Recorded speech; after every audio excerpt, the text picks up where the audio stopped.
cracking, gang? It's T Nasty, and I'm back with another banger for you guys.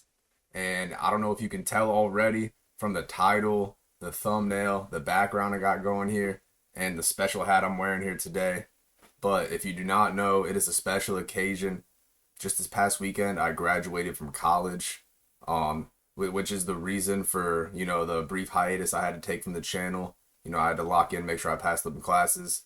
Also been in the gym, so it's educated and lean teen nasty here. But in honor of my graduation, we're here today to go over the graduating class from the UFC in 2025. Now I'm talking about the guys who just had an outstanding year, some really good performances, some great finishes, and these are the guys who I believe will be the title challengers in 2026. These guys are all one or maybe two wins away from a title shot, and I believe we will see at least one of these guys fighting for the title next year in 2026. And yeah, but before we get into that, guys, I just want to say go down and subscribe. We are on the road to 500 subscribers. We got a lot coming up in the new year. I'm done with school, so I'm going full time on the channel, and I got a lot of content for you guys coming before over the 6 week break before we get to the fights in 2024 or 2026. Man, but yeah, go down, subscribe, and with that being said, let's get right into this. So first guy we have to talk about, this guy. This is the valedictorian of the class, my boy Josh Van. I mean, listen, this guy, he's already the champion, and it was just his freshman year last year. This dude already fucking graduated. He's been in the UFC 2 years and maybe three, but I think 2 years. And his second year, he caps it off with a title win. I mean, this dude just had an insane year. I don't care what anyone says, Josh Van is fighter of the year. I mean, just look at his record here in 2025. He defeated Ray Saruya by unanimous decision. That was in March of this year. And then a quick turnaround, literally like 2-3 months later, in June, he fought Bruno Silva and beat him by finish, knocked him out. And then he turns around quickly again. Less than a month later, Manel Kape pulls out of the fight against Brandon Royval at UFC 317. Freaking Joshua Van steps in on short notice, takes on Brandon Royval, the number one contender when he was ranked like number 10, number 11, something like that, on short notice, and fucking beats him by unanimous decision. This was the fight of the year, one of the most badass fights we saw this entire year. Freaking damn near knocked him out at the end of the third round, defeated Brandon Royval, and secured himself a title shot against Pantoja. And, we had to wait around a little bit for the title fight, and, it just happened. We all know how that ended. It was, not how we wanted it to end, but, I mean, in the record books, it goes down as a KO, TKO victory for Josh Van, defeating Alexander Pantoja and becoming the UFC flyweight champion. I mean, like I said, fighter of the year, just an incredible year for Josh Van, and that's why he's the valedictorian of the class of 2025. Next year, he's going to have a big year, all title fights probably, big rematch with Pantoja, big fights with Tatsuro Taira, Manel Kape coming up. So yeah, Josh Van, he's definitely graduating this year with honors. Next up to talk about in the flyweight division, we got the guy I just mentioned, Tatsuro Taira. Now this dude, I mean, he looks like he's a fucking championship level fighter. And the thing is, just like Josh Van, this guy's young as fuck. He's like 25, I think. Like, it's just crazy how this guy just looks so skilled and so technical at this age. And he had an incredible year as well. He was supposed to fight earlier in the year, but the fight ended up getting canceled. And so we didn't see him until about the middle of the year in August. But he defeated Hyun Sung Park via submission. I can't remember who he was supposed to fight. Someone else in the main. I think it was Brandon Moreno maybe, but he was supposed to fight somebody else in like the top 10, top 5 of the division. They ended up pulling out, and Hyun Sung Park stepped up on short notice. And, it was definitely like a pretty, a lower level matchup, a step down in competition. But the thing is, Tatsuro Taira went in there, made it look easy against him, made it look like he did not belong there, and just proved that he's a top 10 guy and a top contender in this division. Absolutely dominated Hyun Sung Park. And then after that, he came back on the most recent pay-per-view, UFC 323, and he defeated Brandon Moreno via KO TKO. The first guy to ever beat Brandon Moreno by strikes. And yeah, just made it look easy against Brandon Moreno. We can all debate the stoppage, but regardless, in the record books, that's a freaking knockout win for Tatsuro Taira over Brandon Moreno. And that's just an incredible win. This guy had a crazy year, and I think next year he's going to be fighting for the title for sure. Huge fight with Josh Van or Pantoja, whoever the champion is, maybe Manel Kape. You could have him fight in Japan next year. They're talking about doing that. I think he's going to have a huge year, and he's definitely graduating into title contention next year. All right, next guy to talk about. Now, this guy, he's homeschooled. He dropped out. He transferred to private school. But Muhammad Mokaev is the guy. I know he's not in the UFC, and some of you guys might not even know who this is. But hear me out. Muhammad Mokaev, I think, is one of the best flyweights in the entire world right now. And I think he can come into the UFC, win one fight, maybe even just get signed on to fight for the title. if Pantoja gets the belt back. Like, I think Muhammad Mokaev is right there in title contention for the UFC flyweight belt, and I think he can compete with any of those guys. Manel Cap already beat him. Freaking Tetsuya Taira, I think he can compete with him. Josh Van compete with him. I think he's one of the few guys who can actually go toe to toe with Pantoja. Muhammad Mokaev is very, very good, and he had a very good 2025. He knocked off 3 more wins. He beat this Bola Zamenbekov guy in Karate Combat by KO, and then he defeated Thomas Assis via unanimous decision, and then he beat Gerard Burns in the ACA for the title. Freaking, yeah, I don't know if you guys saw that knockout. It was just about a month ago now, but it was freaking disgusting. He hit him with a nasty lead kick to the face and then knocked him out with the left hand right behind it. It was fucking crazy. Muhammad Mokaev is very good. I believe he could easily compete with any of the top guys in the UFC. And so yeah, that this one's a bit of a long shot, but Muhammad Mokaev is absolutely in the graduating class of 2025. Whether or not he went to the main public school or not, he's graduating for sure. All right, now for the bantamweight division. Now this one's a bit harder because most of the guys in this bantamweight division have all been in the title picture for a while now. I mean, Sean O'Malley, Merab, these guys are definitely 1 or 2 wins away from a title shot. But they've already been there. They already done graduated a while ago. You know what I mean? They're just fucking hanging out, going to the freaking the parties for no reason, even though they already graduated. But in the bantamweight division, there's a few guys who I think are, maybe 2, possibly 1 win away from a title shot if something crazy happens.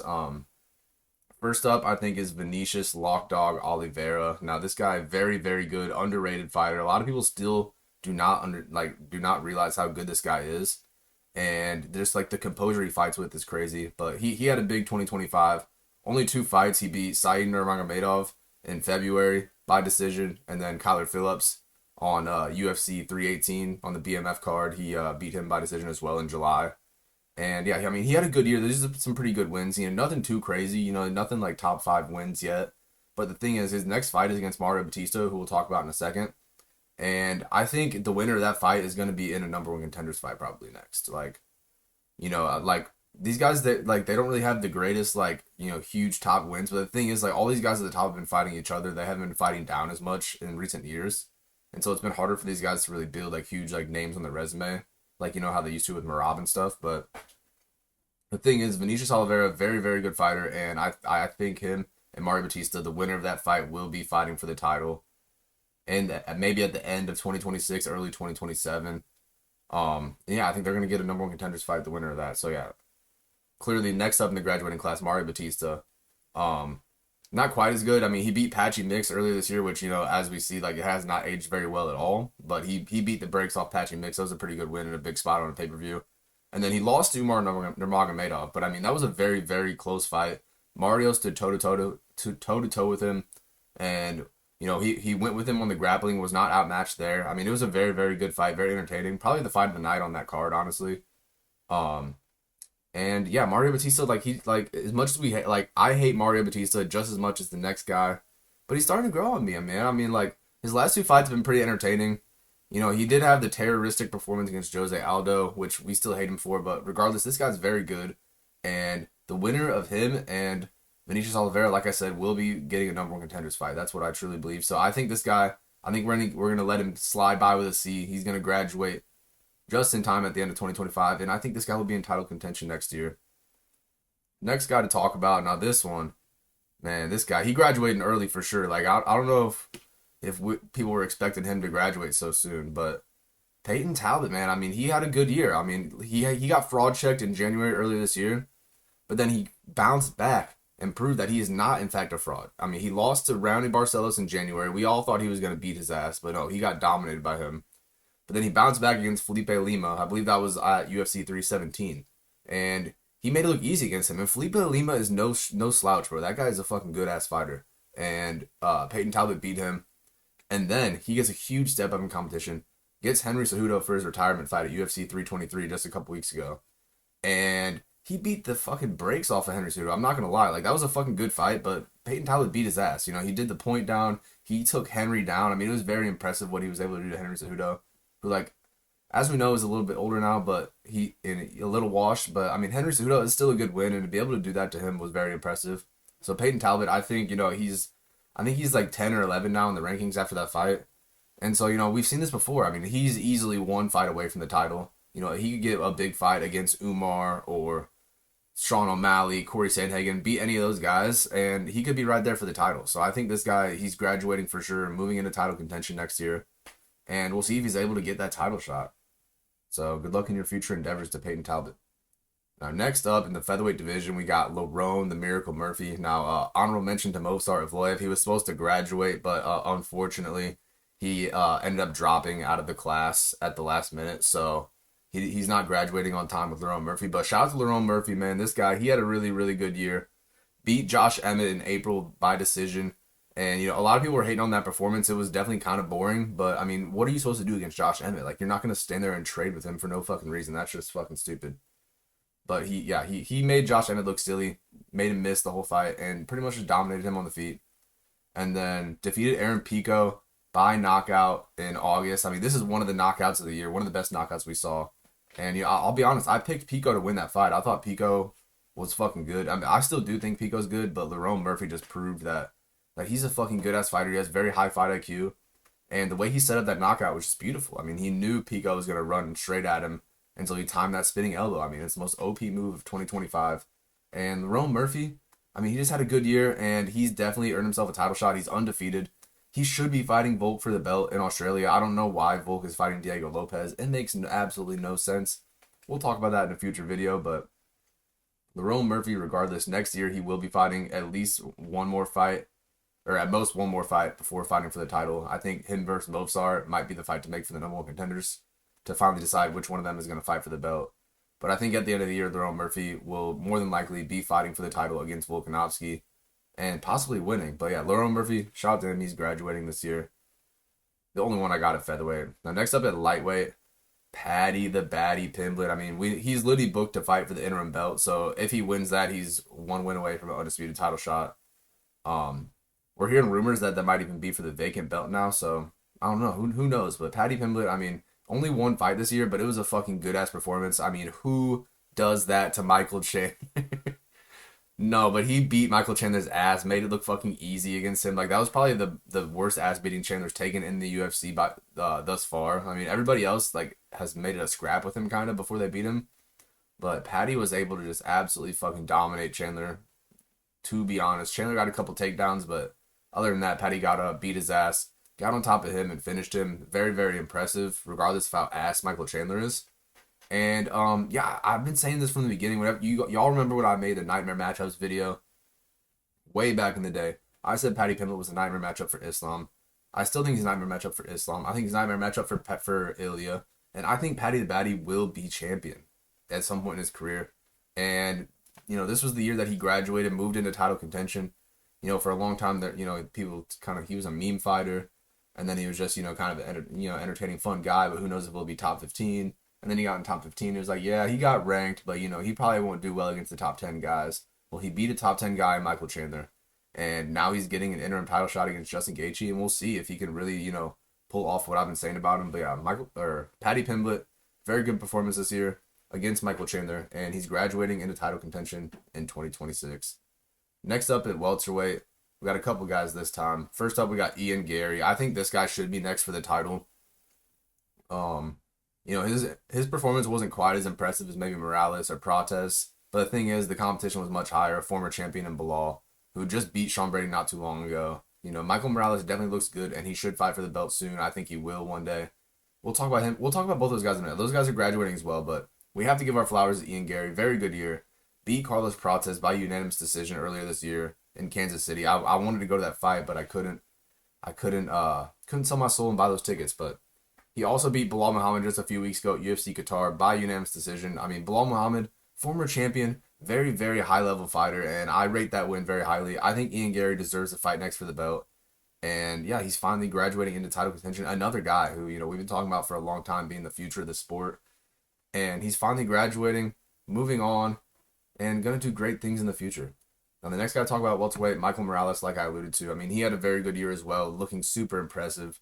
This guy, I mean, he literally has so many finishes, very high. I think he has a 100% finish rate. It might, maybe slightly less, maybe one or two decisions, but man, what a year. Finished Gilbert Burns in May. Finished Sean Brady in November. I mean, how it doesn't get much more impressive than that. I mean, two of the biggest wins you can get in one calendar year, and he just made it look easy against both guys who are very high level fighters in this welterweight division. Um, I'd love to see him go against like a high level striker next to see what he's able to truly do on the feet because both these guys are more so grapplers than they are strikers. But the thing is, he finished these guys very, very impressively. I mean, Gilbert Burns, this is the guy who went to war with Khamzat just a couple of years ago, and freaking Michael Morales just absolutely smashed him. And then Sean Brady, this is a guy, Bilal Muhammad TKO'd him, but Michael Morales put him out. He put him out. Like, he beat his ass, put him out.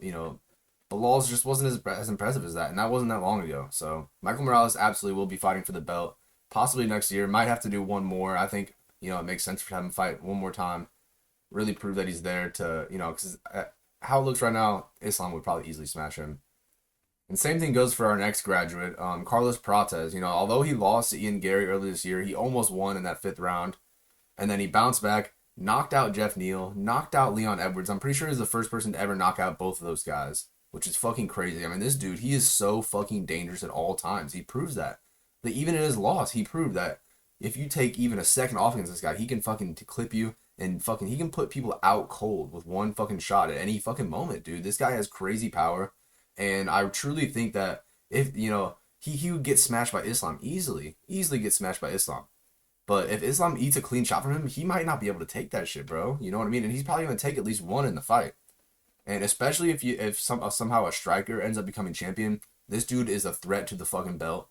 And I don't care what anyone says, Carlos Prates is fucking super sick, super cool, and very entertaining fighter. And he can knock anybody in the fucking world out. And he proved that this year with 2 huge wins. 2 huge knockouts over guys who I'm pretty sure, I know Leon never got knocked out before. I'm pretty sure Jeff Neal as well. And then the loss to Ian Gary was a good-ass fight. Almost won that shit in the 5th round. And that loss aged super well. Ian Gary's going on to beat Bilal Muhammad, and he's next for the belt. So we'll see. Maybe he could win the belt and they could do a rematch. You never know. But yeah, Carlos Prates absolutely is graduating this year into title contention. Very impressive year for him. Knocks out literally anybody he goes up against. Now, next up in the middleweight division, this is the guy who should be fighting Khamzat next. Nasruddin Imavov. I mean, dude, what a fucking year. I mean, he knocked out Israel Adesanya. I mean, that is something fucking... The only people who have ever done that, I believe, are Alex Pereira. And I think that's it. I think Alex Pereira is the only other person to ever knock out Israel Adesanya. And Nasruddin did it early in I believe in the 2nd round against Izzy in February in Saudi Arabia. Very, very impressive win. He honestly secured a title shot off that win alone. But then he went back to the well again and beat Kyle Barajo. And he stepped up and main evented in Paris. And he beat Kyle Barajo whenever he didn't even have to. And he made it look easy against him. It was a very, very good performance on the feet against Barajo as well. And Nasruddin Imavov, I mean, dude, this guy, he's proved over the years in the UFC, he's really fucking good. Like, he's a high-level ass fighter. He lost to Strickland, I believe. I think that's his only loss in the UFC. And, that loss hasn't aged that badly either. I mean, Nasruddin Imavov is he's really, really good, very high-level striker. And his grappling, I mean, it's okay, but he would definitely get easily worked by Khamzat, I believe. But you never know, it could be a good fight. And Nasruddin absolutely has earned his shot at the title, so he's graduating for sure. He's been in title contention, honestly, definitely since he beat Izzy. If not before then. He might have been graduating last year, but he's for sure getting the degree this year. Next guy at middleweight, I think this dude is 1 win away. My boy Anthony Fluffy Hernandez. I mean, dude, just what a fucking performance against Roman Dolidze. In the Apex back in August, I mean, just absolutely fucking dog-walked Roman Dolidze. Made him look like a bitch. And yeah, just fucking bitched him the whole fight, gassed him out, and then choked him out like this. Like, this is how you, choke your little brother whenever you're trying to get something back from him, and he's like, ah! Like, that is what he did to Roman Dolidze. It was fucking absolutely embarrassing for him. And just, a super impressive performance. And he just proved in that fight right there, even though Roman Dolidze isn't, the craziest win in the world, he proved that he is a very high-level fighter. And he's a threat. He's super dangerous to anyone. And no one, I don't think there's anyone at middleweight who can go gas tank for gas tank with Anthony Fluffy Hernandez, especially Khamzat. And yeah, I just think it would be a good fight, him versus Khamzat. I think that should happen at some point in the future. He's fighting Sean Strickland next, so if he wins that, he's getting a title shot for sure. But before that, he fought Brendan Allen in February in Seattle, I believe. And Brendan Allen, they fought way back in the day in the LFA before they both got to the UFC. And they both went on to have very good careers. And so they rematched. and he beat Brendan Allen too. You know, he faced a little bit of adversity in that fight. I mean, we all know Brendan Allen. We'll talk about him in a second too. He's a very, very good fighter. But Anthony beat him earlier this year and gutted out the decision. Pretty much just used that gas tank to outlast him. So yeah, Anthony Fluffy Hernandez absolutely graduating into title contention next year. Now next up, Brendan Allen. Like I said, he had a good year as well. You know, despite the loss to Anthony Hernandez earlier this year in February, he bounced back and racked off 2 more wins. He got the win against Marvin Vettori on the BMF card, UFC 318 in July. And then he stepped up, took the Rainier de Ridder fight on short notice when Anthony had to pull out. And he ended up beating Rainier by KO TKO. I mean, it wasn't really a TKO, but he quit on the stool essentially. They threw in the towel. And yeah, he basically just fucking made Rainier de Ridder quit essentially. Yeah, he did what Fluffy Hernandez probably would have done even better to Rainier. And basically just out gas tanked him. And he proved Brendan Allen's a fucking good ass fighter, dude. Like he has a lot of experience, a lot of UFC wins now, a lot of submissions. I mean, this guy, he's definitely a threat on the ground. And yeah, based off that, like his grappling skills, I think he could possibly do well against Hamzat. Like I don't know if like I'm not picking him to win, absolutely not. But I think he could compete maybe. I don't know, we'll see. But Brendan Allen had a very good year. He's been very good for a long time, and I think he's finally into title contention. Maybe I think he's a guy who definitely needs 2 wins probably to get to a belt. But Brendan Allen, with the right circumstances, he could be fighting for the title next year. So he's absolutely graduating. Now next up in light heavyweight division, Carlos Olberg. You know, as much as I despise this guy, for beating 2 of my favorite light heavyweights, it was an impressive year. I mean, he beat Jan Blachowicz. Arguably, a lot of people think Jan won that fight, me included. But regardless, he got the unanimous decision win in March earlier this year, and then he main evented against Dominic Reyes in Perth and knocked him out. I believe it was the first round. Just absolutely slept Dominic Reyes, who beat John Jones, by the way. Yeah, Carlos Olberg, very good fighter and a really good striker. You know, he could be a threat to Alex Pereira for sure. The storyline's there with the whole Izzy thing, so I think he'll definitely be fighting for the title next year, whether it be against Alex, whether it be a vacant belt against Yuri or an interim. He'll definitely be fighting for the belt next year, and he's absolutely graduating into title contention after 2 huge wins this year. Next up, Osman Merkanov. Now, we have to mention the anti-doping suspension. He did test positive for steroids, and so therefore was suspended for, I believe, 9 months, maybe a year from the UFC. A little bit of academic dishonesty, but regardless, he's still graduating. You know, he slipped by, and had a pretty good year. I mean, he knocked out Brenton Ribeiro earlier this year in June, and then returned again against Alexander Rakic in Abu Dhabi and KO'd him as well. I mean, those are 2 pretty good wins, 2 knockouts, and he's definitely a win or 2 away from the title shot. I think he should be fighting Magomed Ankalaev next. And if he beats him, especially by knockout, I mean, that's a title shot right there. I mean, so shout out to Azamat Murzakanov, but he did cheat, so we have to acknowledge that. There's a little asterisk on his diploma there, but yeah, if you want to know more about that, check out my boy Aniki MMA's video about the steroid cheats in the UFC. He talks about that at length. But yeah, shout out to Azamat Murzakanov. He's still getting through and graduating. Now, last one to talk about in the heavyweight division, my fucking boy. Round of applause. This is my new favorite heavyweight right here. Waldo Salsa Boy Cortez Acosta. Dude, what a fucking crazy year. 5 fights this year for Waldo Cortez Acosta. And he's making Thomas Aspinall look bad out here. I mean, look, he's got the eye patch on. You know, if you guys don't know, so we'll start out at the beginning. So earlier this year in March, it wasn't even January when he started. It was in March. It was still 3 months into this year when he had the first fight. But in March, he beat Ryan Spann by KO. And then in June, he beat Sergey Spivak by unanimous decision. And then in August, he lost to Sergey Pavlovich by unanimous decision.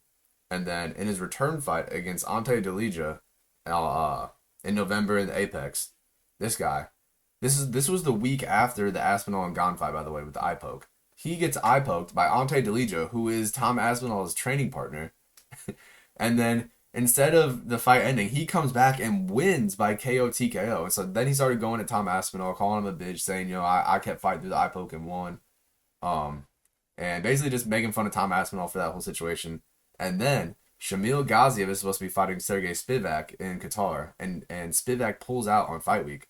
And so this guy, on like 3 days notice, 2-week turnaround, just fought, flies all the way to Qatar. He's in the middle of eating a burger when he finds out. He drops the burger down, flies all the way to Qatar, has to do a weight cut to make 265, and ends up knocking out Shamil Gaziev on short notice in Qatar. Short notice, 2-week turnaround, 5th fight of the fucking year, and gets another win. I mean, 3 knockouts, 1 decision, and a loss, but 4-1 for the year. I mean, that's just a crazy good year for my boy Waldo Cortez Acosta, and he's put himself in a very good position heading into 2026. He's fighting Derek Lewis. He's fighting again in January against Derek Lewis. This guy just wants to fight all the fucking time, and he's just so fun to watch. I really enjoy him. I saw him fight in St. Louis. You know, that fight was boring as hell, but I still fuck with Waldo, and I believe if he beats Derek Lewis, he'll be fighting probably a #1 contender fight, or maybe even just getting a title shot off that. But I believe he will be fighting for the title at the end of 2026. And yeah, shout out to Waldo Cortez Acosta for graduating. Shout out to all the graduates. I mean, just a wonderful class of 2025. An absolutely master class of a year for the UFC. All jokes aside, it was a good year. We had some really good performances this year. Really, really good new stars in the UFC. Some great finishes, some good title fights, and yeah, just a great year for 2025 for the UFC. All right, that's it for the video, guys. If you enjoyed and want to see more just like this, make sure to go down, drop a like, leave a comment, subscribe, share this shit on Facebook, ring the notification bell, become a channel member, hype the video, create a second account, and then repeat those steps for me. And if you're not doing those things, you are just a straight up casual, with all due respect. And yeah, it was a great year for 2025. We're going to be having a lot of end of the year content coming up for you guys soon. We got a 6-week break before the UFC comes back. I got a whole agenda of videos to make for you guys. So make sure to stay tuned. I'm finally graduated. We're going full time with YouTube. We're on the road to 500, so just go down and subscribe. A lot of you guys don't even know that you're not subbed. So just go down, it takes one click of a button, and it really helps your boy out. Really appreciate it. But yeah, thanks for watching. I'll see you guys in the next one. I'm out. Take it easy, gang.